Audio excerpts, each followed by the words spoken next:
All right, in the NFC title game, we're got the Falcons and Packers. They saw each other back in Week 8 with the Falcons winning by just this much. What from that game can either team take and apply for this weekend?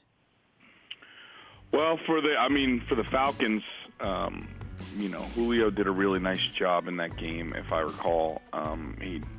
Anytime he's healthy, he does a good job. I think it's more about, what's sort of different for each team this time around. I think that, I think that they didn't have one of their running backs in that matchup. I think it was Devontae Freeman. Both of those guys make such a difference in what they do. Whether it's Deontay Freeman or Coleman, that they really have a huge impact. And so, having both of those guys available now, it makes it really hard to defend them. And, I have a hard time seeing Green Bay stopping the Falcons at all, but, of course, will they be able to stop Rodgers?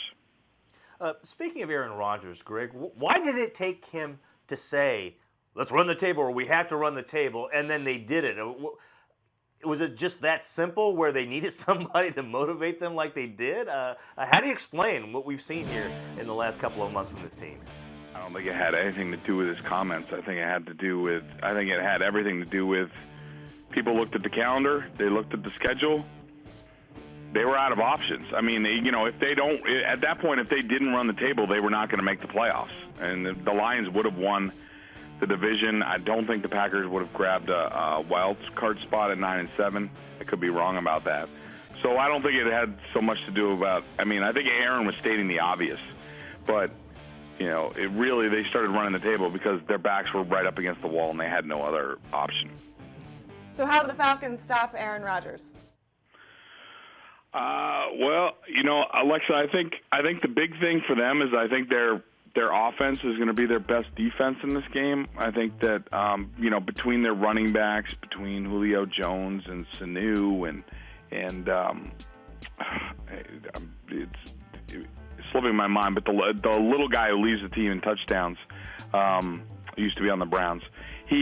All those weapons, they should be able to go down the field, and they don't need the big plays. Those are nice, but I think if they have a nice ball control offense, I think that's the best thing for them.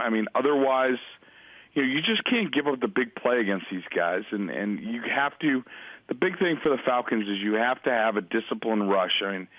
Vic Beasley is not he's a talented player, but he's not the most disciplined. You cannot go by Rodgers. You cannot give him an avenue to slip out of the pocket, run, to look down the field. You just, you got to slowly vice the pocket and, hope that's good enough at the end of the day. But, a lot of it is hoping, praying, and wishing.